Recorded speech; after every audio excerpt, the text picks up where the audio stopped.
ఒక గృహానికి వెళ్ళినప్పుడు ఒక సహోదరి అడుగుతుంది,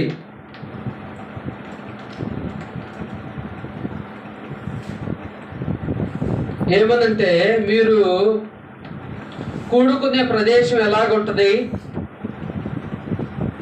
చర్చి బిల్డింగ్ ఉందా? చర్చిలో కుర్చీలు మంచిగా ఉన్నాయా? ఏసీ ఉంటుందా? ఇవన్నీ అడుగుతూ ఉంటారు. అయితే ఇప్పుడున్నటువంటి కాలానుగుణంగా మనము ఇలాంటి షెడ్లో కానీ బిల్డింగ్లో కానీ కూర్చుంటున్నాం. ఒక 20 సంవత్సరాల క్రితం వెళితే ఎట్లా ఉండేయండి? ఒక 20 సంవత్సరాల క్రితం వెళ్తే ఎట్లా ఉండేయండి? ఏమండి? పాకలు. అవునా? వాస్తవం కదా? పాకలు.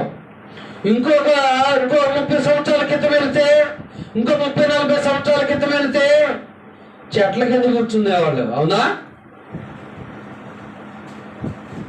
ఎందుకంటే ఒక 60-70-80 సంవత్సరాల వృద్ధాప్యంలో ఉన్నోళ్ళని చెప్తే అడుగుతారండి. వాళ్ళు అడిగితే చెప్తారు, లాంతలో పట్టుకొని వాక్యం చెప్తుంటే లైట్ లేనప్పుడు కూడా, వీధి లైట్ లేనప్పుడు కూడా లాంతలో పట్టుకొని కూర్చొని వాక్యాన్ని విన్నాము. మేము వాక్యం వినేటప్పుడు చాపలు కూడా లేవండి కూర్చోడానికి. అవునా కదా? అప్పుడు అలాగుండేవి.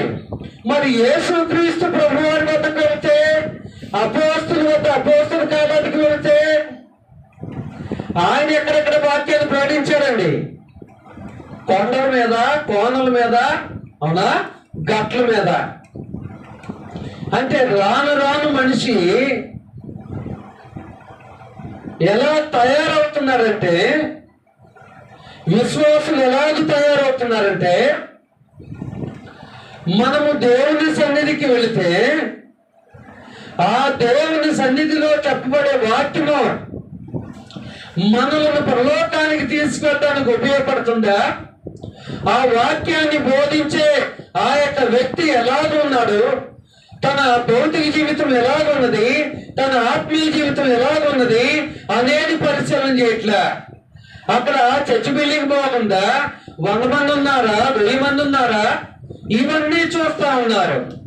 అందుకోసమే క్రీస్తు ప్రభు ఆ సువార్తలు అంటున్నాడు, శాస్త్రుల్ని పరిశీలి, మీరు పై సంగతులు మట్టిగా ఆలోచించరు కానీ లోతైన విషయాలను అయితే మీరు పరిశీలన చేయరని. నేటి విశ్వాసుల తీరు కూడా అలాగే ఉన్నది. నేటి విశ్వాసులు కూడా పై సంగతులు ఆలోచిస్తున్నారు. ఏమండి? కరోనా వచ్చినప్పుడు చనిపోయింది ఎక్కువగా ధనవంతులు. అవునా? అవునా కదండి? ఎలాంటి ధనవంతులండి? ఒక 10 తరాలు కూర్చొని తిన్నా కూడా కరగని ధనం ఉన్నవారు చనిపోయారు. అవునా? అంటే ఈ భూమి మీద ఎంత విలువైన బిల్డింగ్లో ఉన్నా, ఎంత విలువైన బెడ్ మీద పడుకున్నా, ఎంత విలువైన వస్త్రాలు ధరించినా, ఎంత విలువైన కారులో తిరిగినా ఏందండి ప్రయోజనం ఏందండి? ఈ విలువైన కారు, విలువైన బిల్డింగు, విలువైన బెడ్ మనం పరలోకానికి పోవడానికి ఉపయోగపడతాయండి? మనం పరలోకానికి చేరడానికి ఉపయోగపడేది ఏంటిది? దేవుని వాక్యము. ఆ వాక్యము ఎక్కడైతే ఉన్నట్టుగా ప్రకటింపబడుతుందో ఆ ప్రదేశాన్ని మనం ఎంచుకోవాలండి. అర్థమవుతుందండి? ఆ ప్రదేశాన్ని మనం ఎంచుకోవాలి. కాబట్టి ఈరోజు మనము నేర్చుకోబోయే అంశము యేసుక్రీస్తు సువార్త ప్రకటించిన ప్రదేశాలు.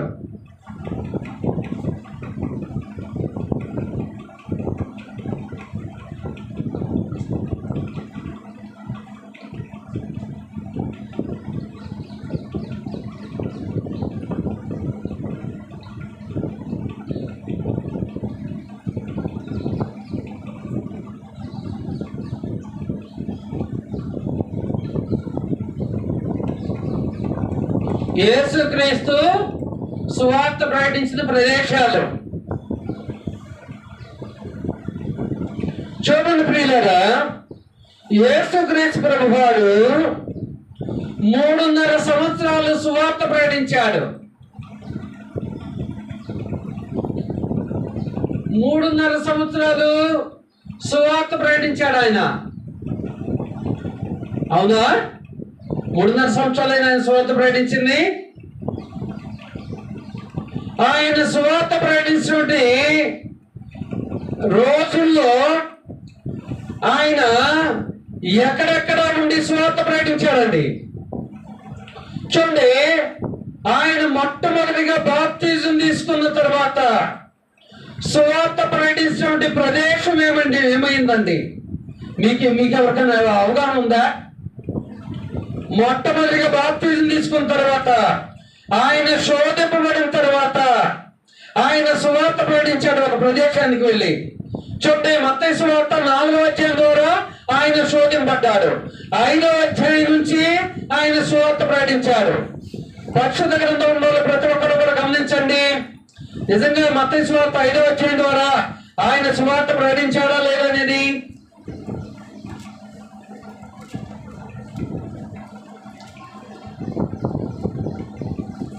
చూడండి ప్రియులారా, మత్తయి సువార్త 5వ అధ్యాయము, 6వ అధ్యాయము, 7వ అధ్యాయము, ఈ 3 అధ్యాయాలు కూడా కొండ మీద ప్రసంగాలు అంటారు. ఏంటిదండి? 5వ అధ్యాయము, 6వ అధ్యాయము, 7వ అధ్యాయము.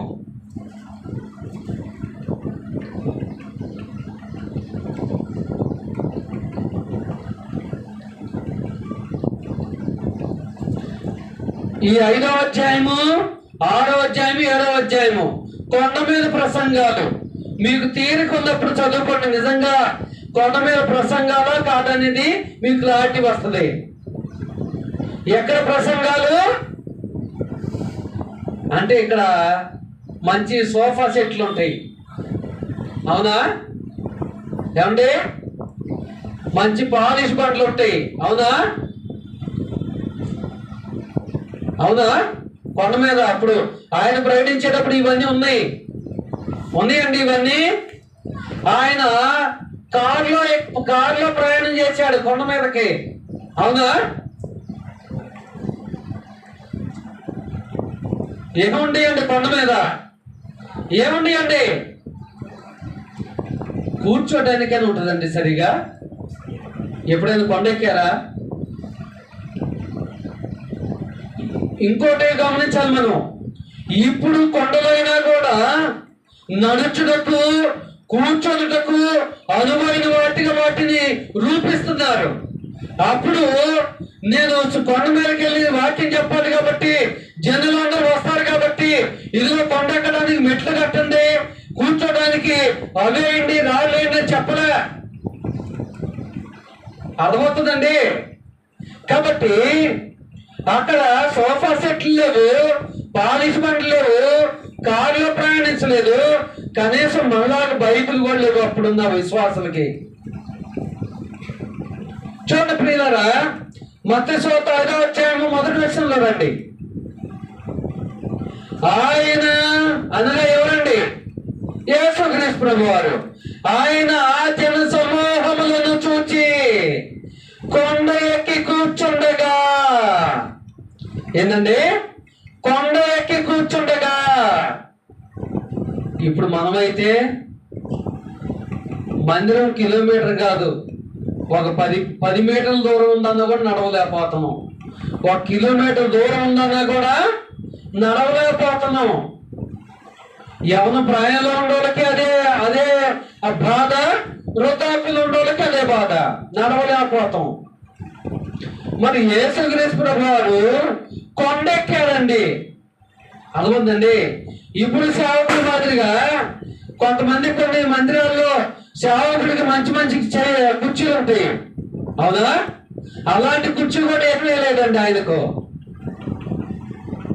ఆయన అప్పుడు ఆ పరిస్థితిలో ఆయన ఉద్దేశం ఏమైందండి? ఆయన ధ్యేయం ఏమైందండి ఆయన ధ్యేయము? సువార్త ప్రకటించాలి. వినే వాళ్ళ యొక్క ఉద్దేశం కూడా ఏమైందండి? వాక్యాన్ని వినాలి, వాక్యాన్ని వినడం కొరకు మేము ఇక్కడకు రావాలి. అంతేకాని ఫెసిలిటీస్ చూసుకోవడానికి రాలేదండి. అప్పుడు వాళ్ళు మనలాగా బీటెక్లు ఎంటెక్లు చదవలేదు కండి, వాళ్ళకి అంత జ్ఞానం లేదండి. అవునా? మళ్ళా బీటెక్లు ఎంటెక్లు చదవలేదు కాబట్టి వాళ్ళంత జ్ఞానం లేదు. మనమంటే బీటెక్ ఎంటెక్లు చదివింది కదా. అవునా? మనం మరి కూడుకునే ప్రదేశాలు ఎలాగ ఉండాలని కోరుకుంటాం. మనం మనలాగా హై లెవెల్లో ఉండాలని కోరుకుంటాం. అవునా? కాబట్టి ఇప్పుడు దేవుని పిల్లారా, ఆయన కొండకి సువార్త ప్రకటించాడండి. ఆ కొండ మీద ఎటువంటి ఫెసిలిటీస్ లేవండి. ఇప్పుడు కొండలుంటే మెట్లు చెక్కుతున్నారండి. అవునా? పైన కూర్చోడానికి అనువైన రీతిలో ఆ యొక్క భవనం ఏర్పాటు చేస్తున్నారండి. రకరకాల ఫెసిలిటీస్ కల్పిస్తున్నారండి. కానీ క్రీస్తు ప్రభు సువార్త ప్రకటించే సందర్భంలో ఇవి ఏవి కూడా లేవని మనం గమనించాలి ప్రియమైన పిల్లరా. అదే రీతిగా ఆయన 4,000 మందికి భోజనాన్ని పెట్టాడు. మత్తయి సువార్త 15వ అధ్యాయము.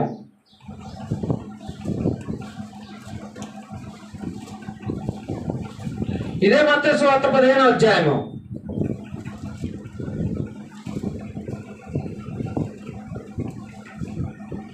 29వ వచనం అండి.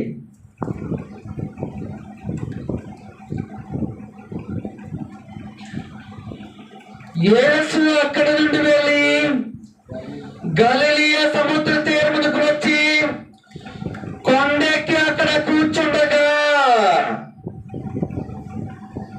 ఏంటండి ఇక్కడ 4,000 మందికి భోజనం పెట్టాడు కదా, తెలుసు కదా మీ అందరికీ. ఏం చేస్తాడంటే ఇక్కడ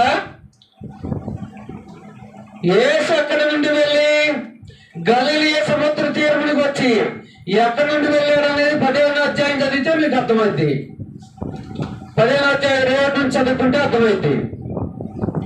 అయితే యేసు అక్కడి నుండి వెళ్ళి గలిలయ సముద్ర తీరమునికి వచ్చి కొండ ఎక్కడ కూర్చుండగా భోజన సమూహములు ఆయన ఎత్తుకు కుంటివారు, గుడ్డివారు, మోగవారు, అంగహీనులు మొదలైన అనేకులను తీసుకొని వచ్చి. ఎవరెవరు వచ్చారంటండి?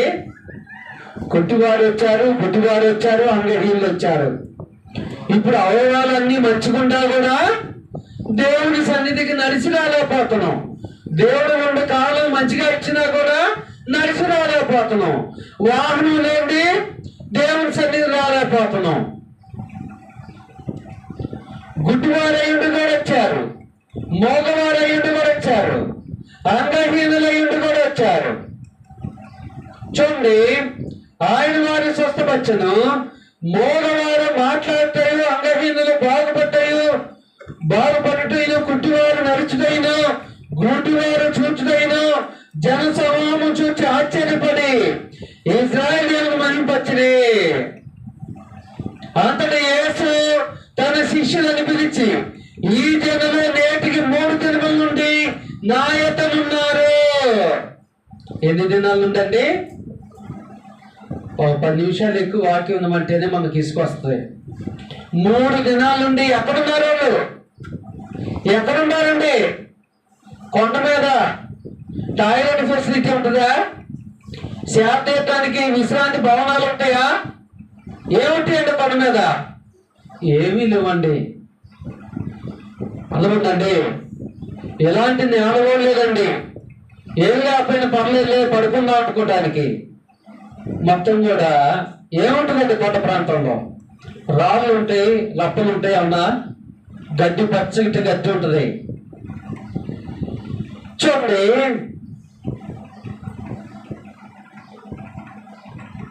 మూడు దినముల నుండి నా యొద్దనున్నారు.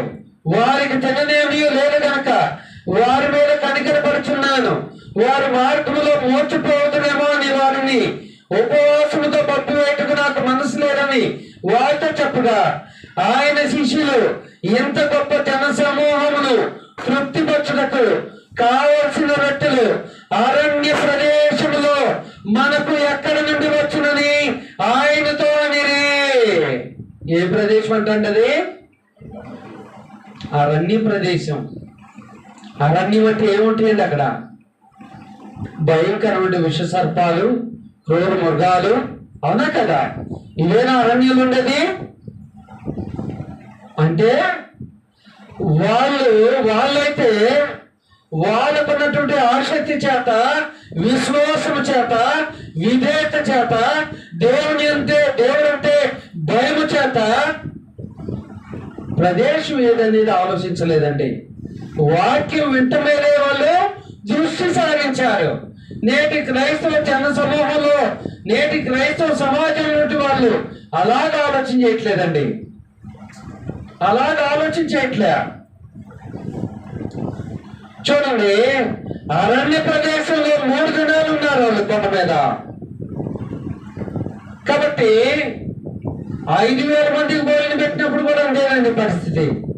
ఇదే 14 వచ్చాయి, మత్తయి సువార్త 14 వచ్చాయేమో 13 రోజుల నుంచి మనం గమనిస్తే యేసు సంగతి విని ధోని ఎక్కి అక్కడి నుండి అరణ్య ప్రదేశములకు ఏకాంతముకు వెళ్ళను.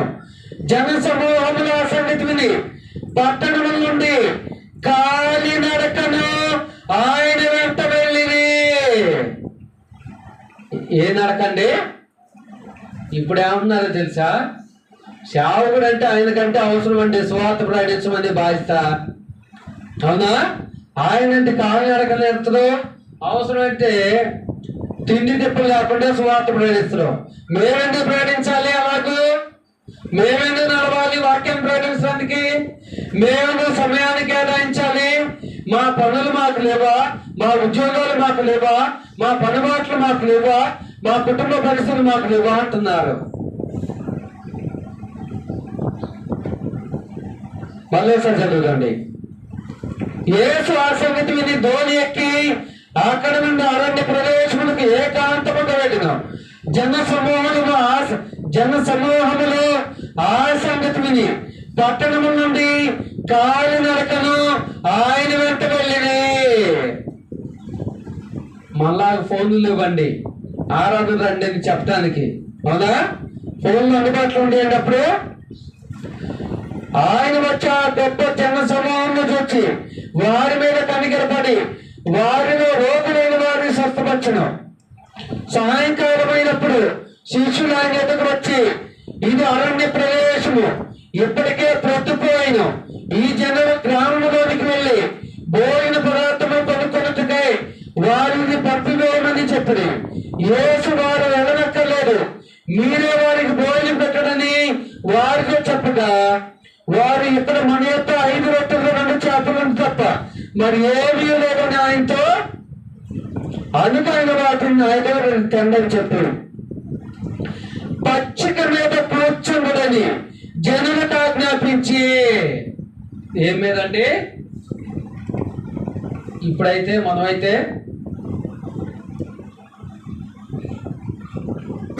కుర్చీలేని మనం కూర్చోలేమండి. పచ్చికంటే దాంట్లో తేళ్లు ఉండొచ్చు, పాములు ఉండొచ్చు, ఏమైనా ఉండొచ్చు అండి, అవునా? ఎవరైనా చెప్పగలరా ఏముండవని? అంటే అప్పుడున్న విశ్వాసులకి ఇప్పుడున్న విశ్వాసులు తేడా ఏంటంటే వాళ్ళు దేవుని మీద పూర్తి నమ్మకాన్ని పెట్టుకున్నారండి. దేవుని మీద పూర్తి నమ్మకాన్ని పెట్టుకున్నారండి. దేవుణ్ణి మేము అనుసరిస్తే దేవుడు మమ్మల్ని కాపాడుతాడు, దేవుడు మమ్మల్ని కనికరిస్తాడు, దేవుడు మా ఇళ్ళ కృప చూపుతాడు అని అప్పుడున్న వారైతే నమ్మకం పెట్టుకున్నారండి, విశ్వాసాన్ని ఉంచారండి. ఇప్పుడున్న వాళ్ళు అవసరాన్ని దేవుణ్ణి వాడుకుంటున్నారండి. అవసరానికి దేవుణ్ణి వాడుకుంటున్నారండి. మా కుటుంబంలో ఏ అవసరం లేనప్పుడు, మాకు అన్ని సంతోషం ఉన్నప్పుడు దేవుని సన్నిధికి వెళ్ళమండి. బాగా కష్టాలు వచ్చినప్పుడు, బాధలు వచ్చినప్పుడే దేవుని సన్నిధికి వెళ్తామండి అని చెప్పేవాళ్ళు క్రైస్తవ సమాజంలో చాలా మంది ఉన్నారండి. వాస్తవం కదా? ఏవైనా కష్టాలు వచ్చినప్పుడు, కుటుంబంలో బాధలు వచ్చినప్పుడు, కుమారులు కానీ కుమార్తెలు కానీ ఏదైనా అనారోగ్యత ఏర్పడినప్పుడు అప్పుడు మాత్రమే దేవుని యొద్దకు వస్తున్నారండి. అంటే దేవుణ్ణి ఎలాగ వాడుకుంటున్నారంటే ఒక వస్తువు వాడుకున్నట్టు వాడుకుంటున్నారండి దేవుణ్ణి. కాబట్టి ఇప్పుడు దేవుని పిల్లరా ఒకసారి ఆలోచన చేసుకోండి. ఆయన 4,000 మందికి ఆహారం పెట్టినా, 5,000 మందికి ఆహారం పెట్టినా ఎక్కడ పెట్టారండి? ఎక్కడ పెట్టాడు? అరణ్య ప్రదేశంలో పెట్టాడండి.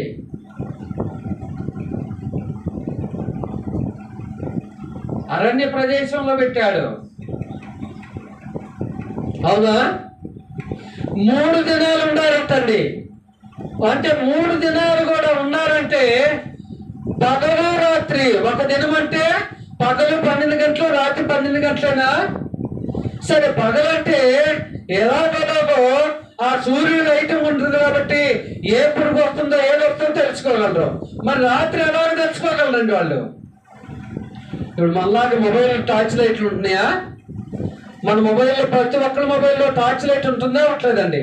ఒకవేళ మనం గ్రామాల్లో సువార్త ప్రయాణించడానికి పోయినప్పుడు వీధి లైట్లు లేనప్పుడు ఏం చేస్తున్నామండి? వెంటనే మన పాకెట్లో మొబైల్ తీసి టార్చ్ లైట్ వేసి వెళ్తా ఉంటాం. అవునా? మరి అప్పుడు కూడా టార్చ్ లైట్లు ఉన్నాయా? ఏమీ లేవండి. అంటే నేనేం చెప్తున్నానంటే ఇక్కడ వాళ్ళు ప్రతికూల పరిస్థితుల్లో ఉండి కూడా వాక్యాన్ని వినే విషయంలో ఎంత ధ్యాస ఉంచారనేది, ఎంత ఏకాగ్రత ఉంచారనేది మన మనసుకు అర్థం కావాలండి. అర్థమవుతుందా? మన మనసుకు అర్థం కావాలి. 3 దినాలు ఉండాలంటే మరి అప్పుడు కనీసం రెడీమేడ్ టాయిలెట్లు కూడా ఏమీ లేవండి. అవునా? రెడీమేడ్ టాయిలెట్లు కూడా ఏమీ లేవు. మరి వాళ్ళు మనుషులే కదా, ఎలా ఉండగలిగి వాక్యాన్ని వినగలిగారు? కేవలం విశ్వాసమే తేడా. వాళ్ళకున్న విశ్వాసం అంత గొప్పది, మనకున్న విశ్వాసము అంత అల్పమైనది.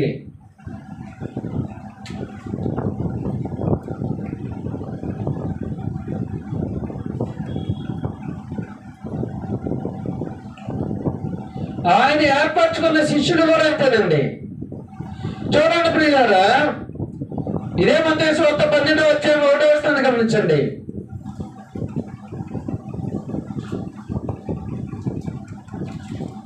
మత్తయి సువార్త 12వ అధ్యాయం 1వ వచనం అండి.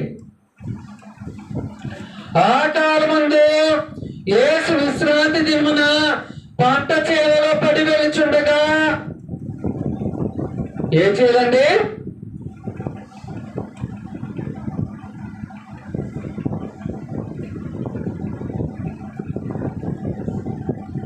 పంట చేను ఎలాగ ఉంటుందండి?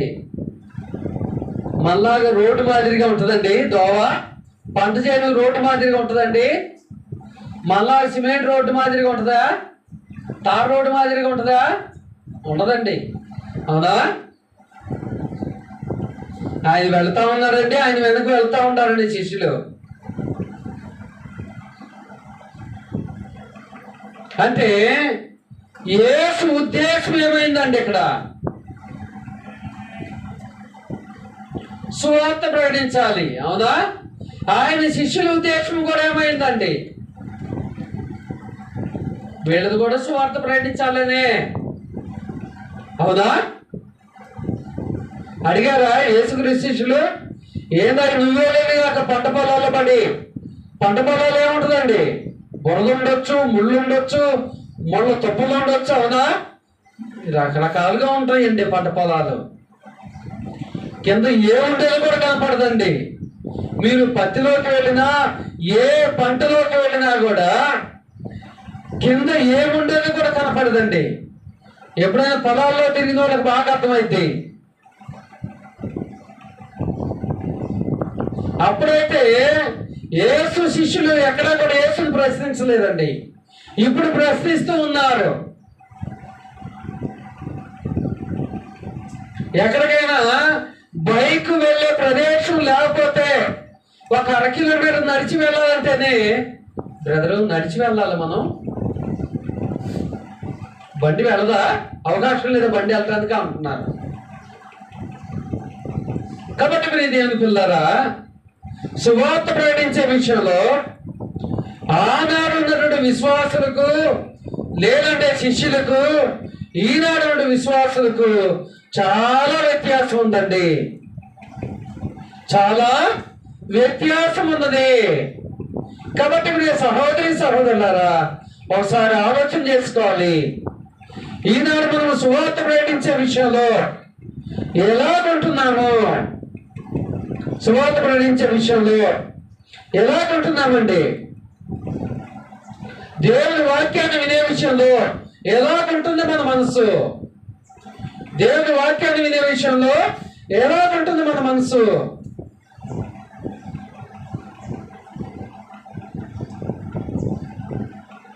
ఎందుకంటే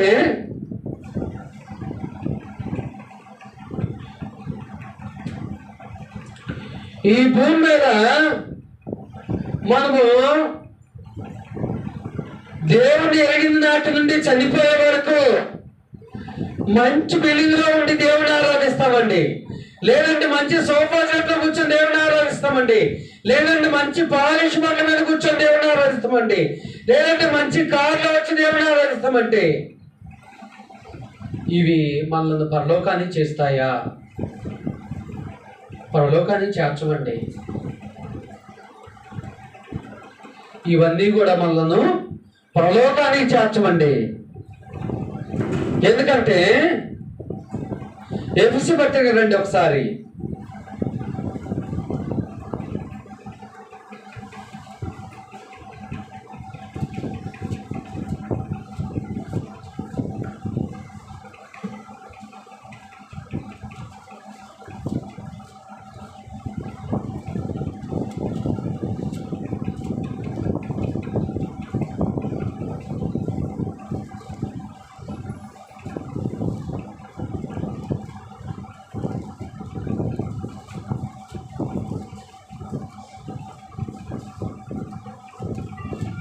ఎఫెసీ పత్రిక 4వ అధ్యాయము, ఎఫెసీ పత్రిక 4వ అధ్యాయము 11వ వచనం నుంచి, మనమందరము విశ్వాస విషయంలోనూ, మనమందరం అంటే ఎవరెవరు అండి? ఇక్కడ కులాలు, గోత్రాలు, వర్గాల వర్ణాలతో సంబంధం లేదు. క్రీస్తును అంగీకరించిన వారు, క్రీస్తును అంగీకరించినట్టు వారు, మొట్టమొదటి మానవుడి నుండి చివరి మానవుడి వరకు ఎందరైతే ఉన్నారో వారందరి గురించి మాట్లాడుతున్నాడు దేవుడు. మనమందరము విశ్వాస విషయంలోనూ దేవుని కుమారుని గురించిన జ్ఞాన విషయంలోనూ ఏకత్వము పొంది, ఏమంటారంటండి? ఏకత్వం పొంది సంపూర్ణ పురుషుల వరకు. ఏ పురుషులు అండి?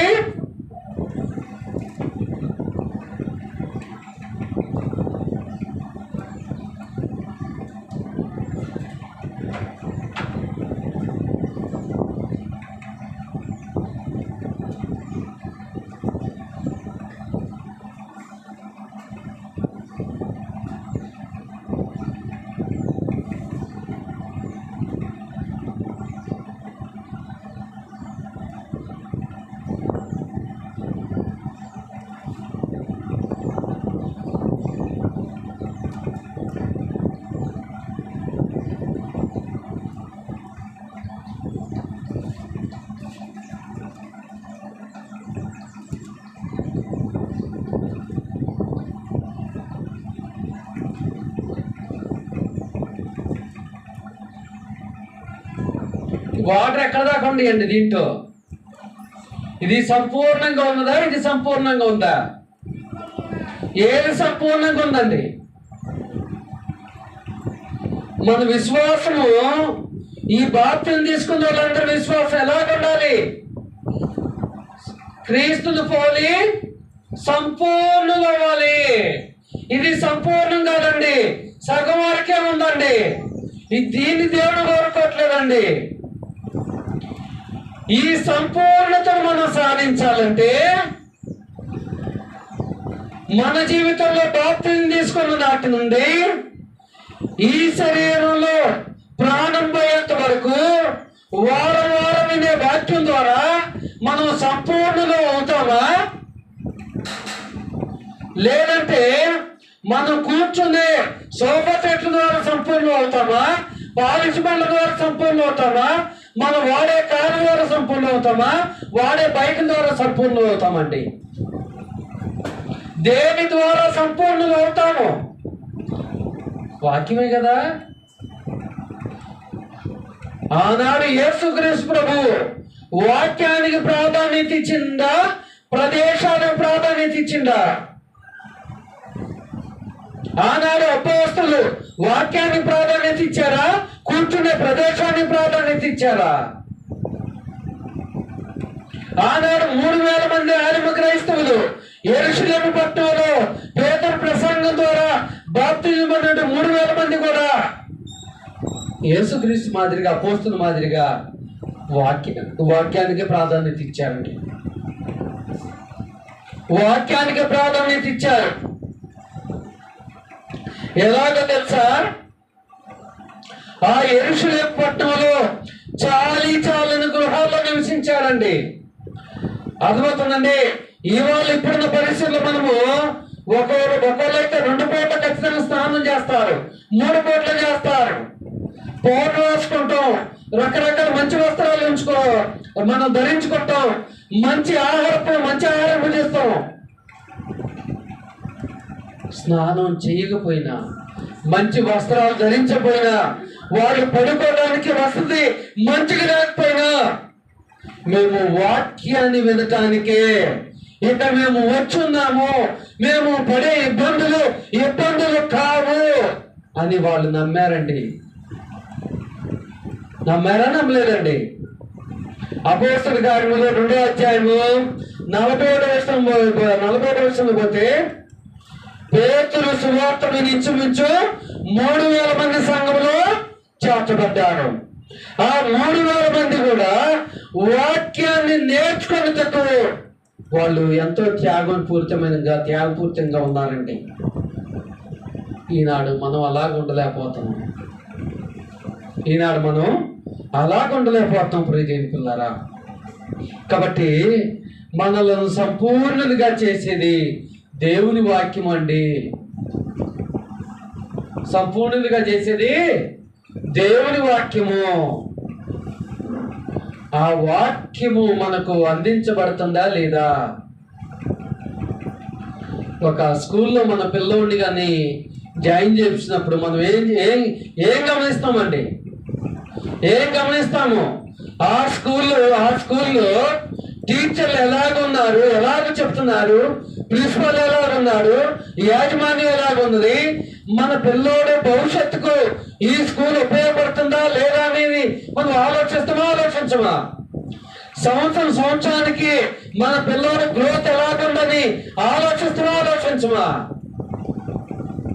మరి మన ఆత్మకు కూడా ఆహారం వంటి వాక్యము ఎలాగ ప్రకటించబడుతుంది, ఆ చెప్పే వ్యక్తికి ఎంత కమిట్మెంట్ ఉంది అనేది నేటి విశ్వాసులు ఆలోచన చేయట్లేదండి.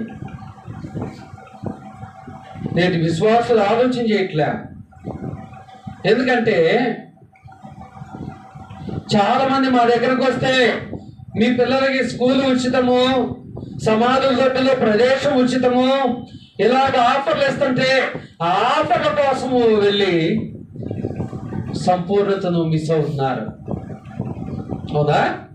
కాబట్టి దేవుని పిల్లారా, యేసుక్రీస్తు సువార్త ప్రకటించే ప్రదేశాలు ఈనాడు మనం అటువంటి పరిస్థితులు ఎప్పుడు దేవుడు మనల్ని ఉంచట్లేదండి. అవునా? దర్జాగా ఫ్యాన్లు వేసుకుంటున్నాం, కుర్చీలో కూర్చుంటున్నాం. అవునా? లైట్లు వేసుకుంటున్నాం. దేవుడు మనకు ఎంతో ఫెసిలిటీస్ని ఇస్తూ ఉన్నాడు. కూడా మనం వాక్యంలో ఎదగలేకపోతున్నాం. వాక్యము కొరకే రావాలనే ఉద్దేశాన్ని మర్చిపోతున్నాం. కాబట్టి మనం కూర్చునే ప్రదేశం ముఖ్యం కాదండి. మనం కూర్చునే ప్రదేశం మనకు ముఖ్యం కాదు, మనం వినే వాక్యం మనకు ముఖ్యము.